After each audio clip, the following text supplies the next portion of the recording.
हमारा हरियाणा। नमस्कार, स्वागत है आपका। मैं आपके साथ तेज नैन मोर। आप देख रहे हैं हमारा हरियाणा। सबसे पहले सबसे बड़ी खबर ये कि हिसार के जीवन कुंडू हत्याकांड मामले में बड़ा अपडेट है। मुख्यमंत्री नायब सिंह सैनी के साथ कमेटी की बैठक के बाद सरकार ने सारी मांगे मान ली है। महापंचायत के बाद न्याय संघर्ष समिति की मुख्यमंत्री के साथ मुलाकात हुई। सीएम ने मुख्य आरोपी की गिरफ्तारी का भी भरोसा दिया है। मुख्य आरोपी रमेश अत्री की जल्द गिरफ्तारी का आश्वासन कमेटी को दिया गया है। 15 अगस्त को हांसी में जो मुकदमे दर्ज हुए थे उनको रद्द करने को लेकर भी सहमति जताई है। पकड़े गए सभी वाहनों को भी वापस लौटाने का फैसला हुआ है। पीड़ित परिवार की हर संभव मदद का भरोसा दिया गया है। तो आज अंतिम संस्कार के लिए परिवार राजी हुआ है। मांगे नहीं मानने पर 18 अगस्त से हाईवे बंद करने की चेतावनी दी है। जेजेपी युवा अध्यक्ष दिग्विजय सिंह चौटाला इस वक्त हमारे साथ जुड़े हैं। दिग्विजय जी, बातचीत जो हुई सरकार के साथ उसमें मुख्यमंत्री ने सभी चारों मांगे जीवन कुंडू के परिवार की संघर्ष समिति की मान ली है। इस फैसले पर क्या प्रतिक्रिया आपकी? निश्चित तौर पर ये खबर मुझे भी सुनने में आई है सुबह, और ये लोग तो बहुत ज्यादतियां कर रहे थे। पहले तो उस परिवार के साथ ज्यादती हो रही थी क्योंकि सरेआम उसके हत्यारे जो हैं सड़कों पर घूम रहे हैं, उन्हें पुलिस पकड़ नहीं पा रही है जी। एक तरफ तो पुलिस दावा करती है कि हरियाणा पुलिस जो है वो देश की सर्वोपरि पुलिस है, और जो क्लेम करती है इतने बड़े बड़े दावे, और उसके बाद भी पता नहीं किसके दबाव में उन हत्यारों को सरेआम पकड़ा नहीं जा रहा। दूसरी तरफ जो लोग न्याय मांगने के लिए मुख्यमंत्री हेड ऑफ द स्टेट है, और हेड ऑफ द स्टेट से अगर इतनी बड़ी घटना होगी तो न्याय नहीं मांगेंगे, किससे मांगेंगे? पुलिस नहीं कर पा रही तो कौन देगा न्याय? मुख्यमंत्री देगा। मुख्यमंत्री से न्याय मांगने गए तो लाठियां मिली, केस मिले, अटेम्प्ट टू मर्डर के केस हुए। अटेम्प्ट टू मर्डर का केस तो पुलिस वालों पे होना चाहिए जिन्होंने AK-47 दिखाने का काम किया। आपको कुछ दिनों पहले याद होगा हिसार में जब गुरु जम्बेश्वर यूनिवर्सिटी प्रकरण हुआ था, यही हुआ था जी। और आधी रात को CIA के रूप में गुंडे, मैं तो इन्हें गुंडा ही कहूंगा, पुलिस वाले तो कहूंगा नहीं, क्योंकि जो पंजाब पुलिस एक्ट है वो पुलिस को अलाउ ही नहीं करता, सिर्फ CID को अलाउ करता है। और उसके बाद इस तरीके से इनका घूमना, इस तरीके से तांडव करना, लोगों को 80 साल के बुजुर्गों को पीटना, जो कहानी पहले गुरु जम्बेश्वर यूनिवर्सिटी प्रकरण में हुई थी, फर्क इतना है कि वो छात्रों के साथ हुई और इस बार बुजुर्गों के साथ हुई, आम जन के साथ हुई। आपको याद होगा जब वो प्रकरण हुआ था तो हमारे बीच में, भाईचारे के बीच में बंटवारा किया गया। इन गुंडों को जो है ना बुला करके सम्मानित किया गया। ये कहा गया कि ये तो बहुत अच्छा काम कर रहे हैं, खापें बुलाई गई। मतलब ये बीजेपी का एक पुराना रूप रहा है, किस तरह भाईचारे को बिगाड़ो आपस में। आज भी जो लोग खड़े किए हैं वो हमारे अपने लोग हैं, उनको ही हमारे सामने खड़ा कर करके और हमें इस तरह का जो वो किया जा रहा है। तो ये को अब दिल्ली से अकल आ गई है, समझ आ गई है, और बीजेपी की अब वो जो तानाशाही थी, ये समझते थे कि देश के मालिक ये हैं और सब कुछ इनके कंट्रोल में, अब ऐसा नहीं है। जनता लेकिन क्या ये परिपाटी बना दी गई है हरियाणा में अब कि हर मामले को खींचा जाए, उसके बाद बातचीत हो, फिर उन सभी मांगों को मान लिया जाए? हाल फिलहाल हमने 2 मामले ऐसे देखे, पहले जन्नत का मामला देखा, अभी हम जीवन कुंडू का मामला देख रहे। 14 दिन बाद अब आज जाकर अंतिम संस्कार होगा। पैमाइश करते हैं मैडम, ये लोग पैमाइश करते हैं कि देखते हैं कि इनके पीछे कितने लोग हैं, इनकी ताकत कैसी है। अगर इनको लगता है भाई मामला ज्यादा हो जाएगा तो ये हट जाते हैं। दिल्ली में भी तो ऐसा ही हुआ। दिल्ली के अंदर जब लाखों लोग पहुंच गए तो फिर प्रधानमंत्री जी ने भी मान लिया, अन्यथा ये लोग तो बात करने को तैयार नहीं थे, और अब मुख्यमंत्री जी ने मान लिया। यानी बीजेपी, मुझे ये समझ नहीं आता कि पहली इस हद तक इन मामलों को जाने ही क्यों देना चाहती है। आप समझ जाइए कि कितनी एम्बेरसमेंट है पुलिस प्रशासन के लिए कि पहले तो सरकार उन्हीं से कहकर के अटेम्प्ट टू मर्डर के मुकदमे बड़ी बड़े धाराओं पर लगवाती है, और आज एक ही दिन में उनको मानना भी पड़ गया, तो पुलिस की क्या इज्जत रहेगी हरियाणा में? नहीं, पुलिस की इज्जत उसी वक्त चलेगी जब SP पथराव करते हैं। जो तस्वीरें आई वो बहुत शर्मनाक है। जिनको लॉ एंड ऑर्डर मेंटेन करना है वो पथराव कर रहे हैं। SP की हैसियत ही नहीं है कि पथराव करे, SP की हैसियत ही नहीं है। CIA की क्या हैसियत है? 2 सितारा अफसर की क्या हैसियत है कि बंदूक लेकर के किसी की तरफ चल पड़े? समझने की बात है ना, ये आदेश है सरकार के। और 4 घंटे बाद उसी CI इंचार्ज को सम्मानित भी किया जाता है मंच से। मैंने मैडम कल कहा था माइक से बड़ी पंचायत में, हाथ जोड़ करके कहा था इन पुलिस वालों से, भाई तुम्हारा नुकसान होगा, इनका बीजेपी वालों का नुकसान नहीं होगा। और वही हो रहा होता दिख रहा है। अब कल को पुलिस क्या मुंह दिखाएगी, सोचने की बात है। लेकिन सबसे बड़ा सवाल दिग्विजय जी यहाँ पर है कि क्या हर बार इंसाफ के लिए, न्याय की लड़ाई के लिए इस तरह की सड़कों पर उतरना होगा, आंदोलन करना होगा, फिर वो हिंसक होगा, फिर दबाव बनेगा, फिर सरकार बात मानेगी? अब हालात ही ऐसे हैं देश के अंदर, तो करना ही होगा जी, क्या करें। हम तैयार हैं। ये लोग ये सोचते हैं कि ये लोग संगठित नहीं हो पाएंगे, हमें हमारे बीच में बंटवारा डालना चाहते हैं, मगर वो नहीं संभव।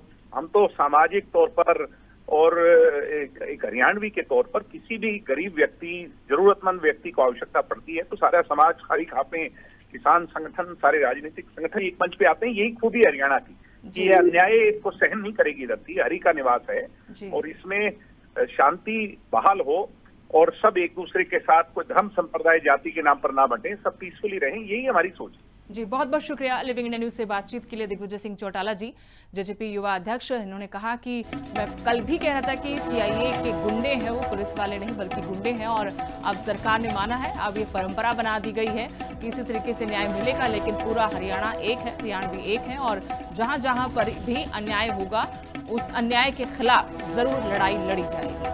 आपको बता दें, जीवन कुंडू की पीट कर निर्मम तरीके से हत्या की गई थी। 14 दिन हो चुके हैं इस हत्याकांड को, और परिवार न्याय की मांग को लेकर सड़कों पर बैठा था। पहले हिसार में धरना प्रदर्शन किया गया, महापंचायतें हुई, बड़ी तादाद में लोग वहां पर जुटे, और अभी तक दाह संस्कार नहीं हुआ है शव का। आज सरकार से बातचीत होने के बाद अंतिम संस्कार होगा। किनाला गांव में, जो पैतृक गांव है, जीवन कुंडू का डेयरी चलाता था, गोबर डालने को लेकर दूसरे पक्ष के साथ विवाद हुआ था, और उसके बाद बड़ी तादाद में युवकों ने उसके ऊपर हमला किया। जो मुख्य आरोपी है वो अभी तक पुलिस की गिरफ्त से बाहर है। हालांकि कुछ आरोपियों को पुलिस ने गिरफ्तार किया है। परिवार का आरोप ये भी, कुछ राजनीतिक लोगों का भी आरोप है कि जो मुख्य आरोपी है वो उचाना से बीजेपी विधायक के रिश्तेदार है, इसलिए दबाव है, उनकी गिरफ्तारी नहीं हो रही। ये भी मांग मुख्यमंत्री के सामने रखी गई। 4 मुख्य मांगे थी जो मुख्यमंत्री नायब सिंह सैनी की तरफ से मान ली गई हैं, और संघर्ष समिति जो थी न्याय को लेकर जो बनाई गई थी उसने मुख्यमंत्री के साथ बातचीत की है। इसमें जो बाकी मुख्य डिमांड्स हैं वो भी आपको बता दें कि हांसी में विरोध प्रदर्शन के दौरान जितने भी मुकदमे दर्ज हुए थे वो भी रद्द किए जाएंगे। जो ट्रैक्टर ट्रॉली, जो वाहन जब्त किए गए थे वो भी रिलीज किए जाएंगे, और परिवार की हर संभव आर्थिक मदद की जाएगी। तो महापंचायत की तरफ से साफ अल्टीमेटम सरकार को दिया गया था कि अगर मुख्य आरोपी को इस मामले में गिरफ्तार नहीं किया गया तो 18 अगस्त को नेशनल हाईवे जाम किए जाएंगे।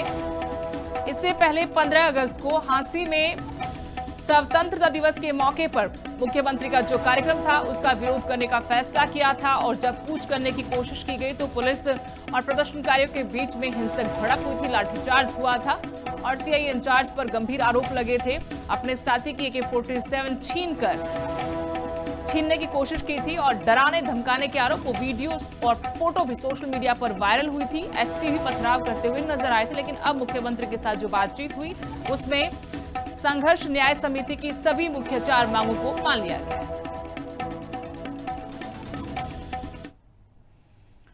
उधर बीजेपी प्रदेश अध्यक्ष डॉक्टर अर्चना गुप्ता के बयान पर मचा बवाल अभी भी जारी है। डॉक्टर अर्चना गुप्ता ने प्रदेश की राजनीति पर बयान दिया, कहा उनकी राजनीति किसी एक वर्ग तक सीमित नहीं है। मैं हरियाणा और छत्तीस बिरादरी की बेटी हूं। जाट समाज को भी अपना परिवार बताया अर्चना गुप्ता ने। जाट समाज के योगदान की जमकर सराहना भी की है। डॉक्टर अर्चना गुप्ता बयान पर अभय सिंह चौटाला ने भी पलटवार किया है। कहा 2014 से बीजेपी ने ऐसी बयानबाजी शुरू की। गुप्ता क्यों लिखती हैं फिर? जाटों की बेटी हैं तो नाम के पीछे जाट लिखें।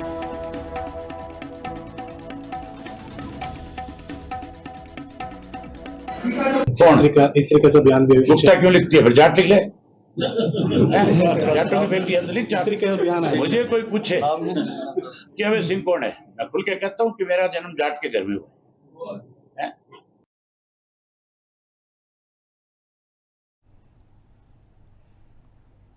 15 अगस्त के दिन हांसी में जो हिंसा हुई उस पर सिरसा से कांग्रेस सांसद कुमारी सैलजा का बयान आया है। हांसी में जिस तरह से कहा कि हालात बने वो कानून व्यवस्था पर बड़ा सवाल है। जब कोई गरीब व्यक्ति अपराधी के हाथों मारा जाता है तो सरकार की जिम्मेदारी है कि अपराधी को पकड़े। सीएम के पहुंचने से पहले कि अपराधी पकड़े जाने चाहिए थे। जो कि नहीं पकड़े गए। मुख्यमंत्री को वहां पर ध्वजारोहण करना था, लेकिन क्योंकि मुख्य आरोपी अभी गिरफ्त से बाहर था तो पहले से ही ऐलान किया गया था कि ऐसा कार्यक्रम हम वहां पर नहीं होने देंगे, मुख्यमंत्री का विरोध करेंगे। इसी पर कुमारी सैलजा ने कहा कि सीएम के पहुंचने से पहले ही अपराधी पकड़े जाने चाहिए। के ऊपर शिकंजा कसने की बजाय जब लोग गुहार करते रहे न्याय की और उन्हें न्याय ना मिले, गरीब इंसान मारा जाए किसी क्रिमिनल के हाथ में, तो आप क्रिमिनल को तो पकड़ नहीं पा रहे। इतनी आपकी नाकामी है, कमज़ोरी है। और वहाँ पर जब लोग साथ में आते हैं, मुख्यमंत्री जी कल गए हाँसी, लेकिन मुख्यमंत्री को तो ये कहना चाहिए था कि मेरे पहुंचने से पहले अपराधी पकड़े जाने चाहिए। कायदे से ये होना चाहिए।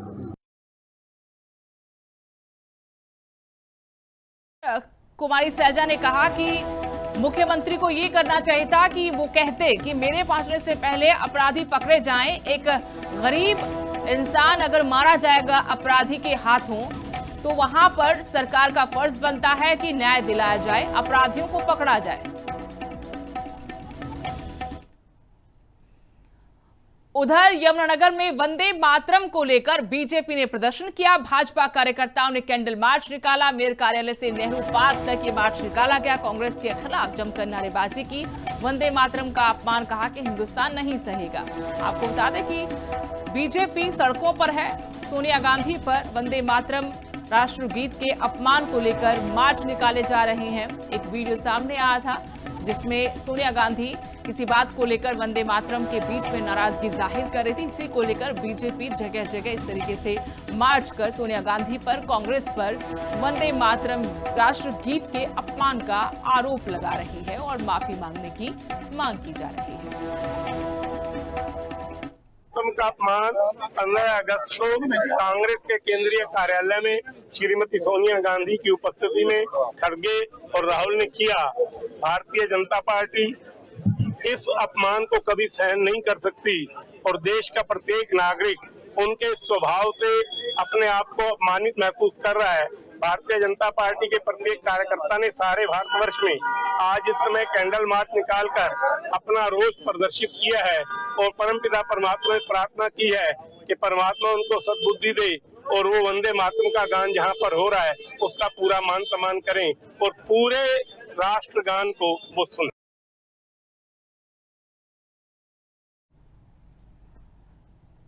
फरीदाबाद में भी बीजेपी ने कैंडल मार्च निकाला। राष्ट्रगीत के अपमान पर बीजेपी जगह जगह इसी तरीके से मार्च निकालती कल नजर आई। कांग्रेस पर राष्ट्रगीत के अपमान का आरोप लगाते वीडियो वायरल होने के बाद बीजेपी ने प्रदर्शन किया। बीजेपी कार्यकर्ताओं ने हाथों में कैंडल थामी। कैबिनेट मंत्री विपुल गोयल भी मार्च में शामिल हुए।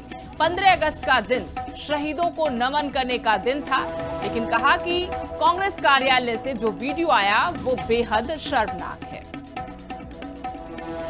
देखिए, कल 15 अगस्त जब शहीदों को नमन करने का दिन था और एक राष्ट्रगीत जिसके लिए संसद के अंदर कानून बना 150 साल पुराना राष्ट्रगीत, उसे पूरे देश के अंदर सभी ने गाया, लेकिन कांग्रेस पार्टी ने अपने कार्यालय में झंडा फहराते वक्त किस तरीके से राहुल गांधी और सोनिया गांधी और कांग्रेस पार्टी ने उसका अपमान करने का काम किया, उसे बीच में छोड़कर जाने का काम किया, उनके कार्यकर्ताओं ने चलते हुए राष्ट्रगीत को बंद कराने का काम किया, तो मैं समझता हूँ इससे शर्मनाक बात नहीं हो सकती, क्योंकि राष्ट्रगीत किसी एक पार्टी का, एक समुदाय का, किसी विशेष वर्ग का नहीं हो सकता।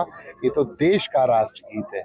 उसके प्रति अगर इन लोगों की इस तरीके की भावना है तो देश के प्रति क्या भावना होगी, ये देश की जनता भी देख रही है। और लेकिन हम इसका विरोध करते हैं और इस तरीके का अपमान राष्ट्रगीत का सहन नहीं करेंगे। राष्ट्रगीत मना कर रहे हैं और उसको बंद कराने की बात कर रहे हैं और लोगों के अंदर, कार्यकर्ताओं के अंदर एक हलचल मच गई कि उसे किस तरीके से बंद कराया जाए। मैं समझता हूँ ये बिल्कुल संवैधानिक तो है ही है कानून के बाद, लेकिन ये राष्ट्र के प्रति किस तरीके का उनका आचरण है ये देखने वाली।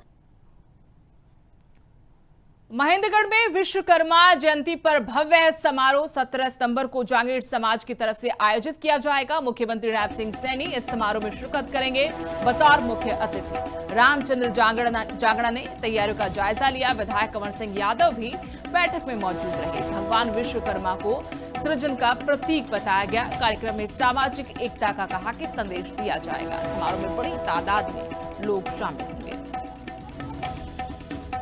15 सितंबर को पूरे देश में भगवान विश्वकर्मा दिवस मनाया जाता है और हमारे लिए ये परम सौभाग्य की बात है कि नव भारत के शिल्पकार हमारे माननीय प्रधानमंत्री नरेंद्र भाई मोदी जी का भी जन्मदिन उसी दिन है। 17 सितंबर का मोदी जी का जन्मदिन। तो हमेशा हरियाणा सरकार हर साल सरकारी स्तर के ऊपर विश्वकर्मा दिवस को मनाने का काम करती है। पिछले साल माननीय मुख्यमंत्री जी रोहतक में आए थे और पूरे हरियाणा की प्रदेश की तरफ से बहुत ही भव्य कार्यक्रम उनके सम्मान में भगवान विश्वकर्मा दिवस को किया गया था। उससे पहले बहुत बड़ा कार्यक्रम जब माननीय मनोहर लाल जी हरियाणा प्रदेश के मुख्यमंत्री होते थे वो सोनीपत के अंदर किया गया था।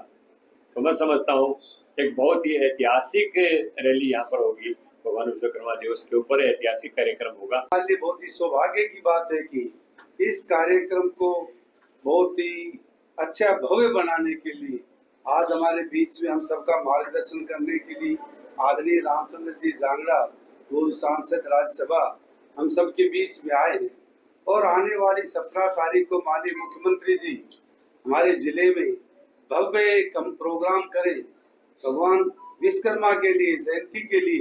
ये हमारे लिए सौभाग्य की बात है और माननीय मुख्यमंत्री जी ने इसकी सहमति दी है और इसके लिए हम सबसे ज्यादा और भी विशेष धन्यवाद करते हैं आदरणीय रामचंद्र जी का, जो समाज के बहुत ही वरिष्ठ, पार्टी के बहुत ही श्रेष्ठ नेता हैं। खबर फरीदाबाद से, जहां चाइनीज मांझे का कहर देखने को मिला। 25 साल के पंकज की इसकी वजह से गर्दन कट गई। ओल्ड फरीदाबाद फ्लाईओवर पर यह हादसा हुआ।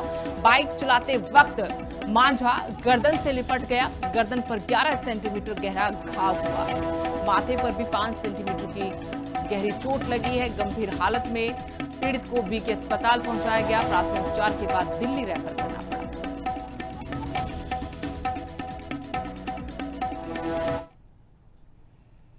कैथल में एक बार फिर से नशे के खिलाफ पुलिस का एक्शन देखने को मिला। यहां एंटी नार्कोटिक सेल ने आरोपी को गिरफ्तार किया है। आरोपी के पास यह हेरोइन चिट्टा बरामद हुआ है। गुप्त सूचना के आधार पर जाट धर्मशाला के पास दबिश दी गई। गांव मानस के रहने वाले गुरदीप सिंह को गिरफ्तार किया। पुलिस ने आरोपी के खिलाफ केस दर्ज कर लिया। आरोपी कोर्ट में पेश किया जाएगा।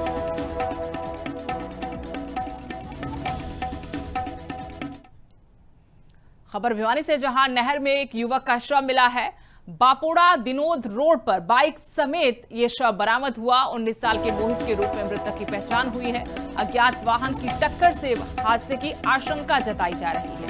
टक्कर के बाद नहर में गिरने से बताया कि मौत हो सकती है। पिता के बयान पर पुलिस ने मामला दर्ज किया है। पुलिस अज्ञात वाहन की तलाश में जुटी है। पोस्टमार्टम के बाद परिजनों को शव सौंपा। बापुड़ा से दिनोद रोड पर नहर में एक व्यक्ति का मोटरसाइकिल सहित शव है। कार्रवाई हेतु पहुंचे। जो सूचना पाकर मैं मौका पे पहुंचा था। वहां पे थोड़ी देर बाद परिजन भी आ गए थे। शव की शिनाख्त हो गई थी। मोहित पुत्र जयप्रकाश वासी बापुड़ा 19 साल उम्र थी। तो इसकी मौत किसी अज्ञात वाहन की टक्कर लगने से, एक्सीडेंट होने के कारण नहर में पड़ने से हुई है। आज दाह संस्कार के बाद पोस्टमार्टम दाह संस्कार करवाने के लिए नाश को हवाले वारिसान कर दिया गया।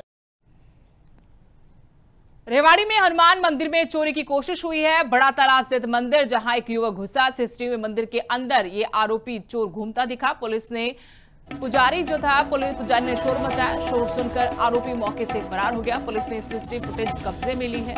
एक संदिग्ध को हिरासत में भी लिया गया। आगे पुलिस की जांच जारी है। रात को करीबन 11 बजे हमने मंदिर के पट बंद करे थे और उसके बाद आराम करने मंदिर के सामने अपना मकान है, मकान में आराम कर रहा था। तो रात को करीबन 1 बजे इसने कुछ हलचल देखी मंदिर के अंदर, मंदिर का जो हॉल है उसके अंदर, और कोई अननोन पर्सन था, कौन था अनजान हम नहीं जानते, और वो दान पात्र को तोड़ने की कोशिश कर रहा था। दान पात्र को तोड़ा उसने और दान पात्र में से कुछ पैसे भी लेकर गया। वो बेटे ने ये दरवाजे को खोला है। जैसे दरवाजा खुला बेटा अंदर गया, वो अंदर से बाहर की तरफ भाग गया है और इस साइड चला गया, कहीं भाग गया। वो गाड़ी सी रख रखी है और इसका काला सा ही है, कोई ब्लैक कलर का सा है कोई।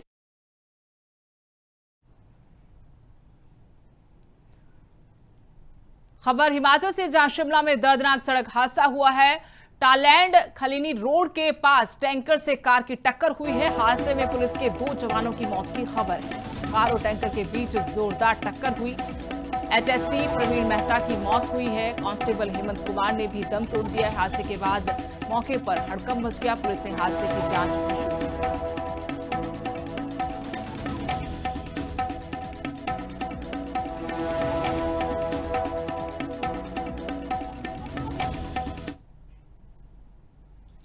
और अभी के लिए इस बुलेटिन में इतना ही। नमस्कार।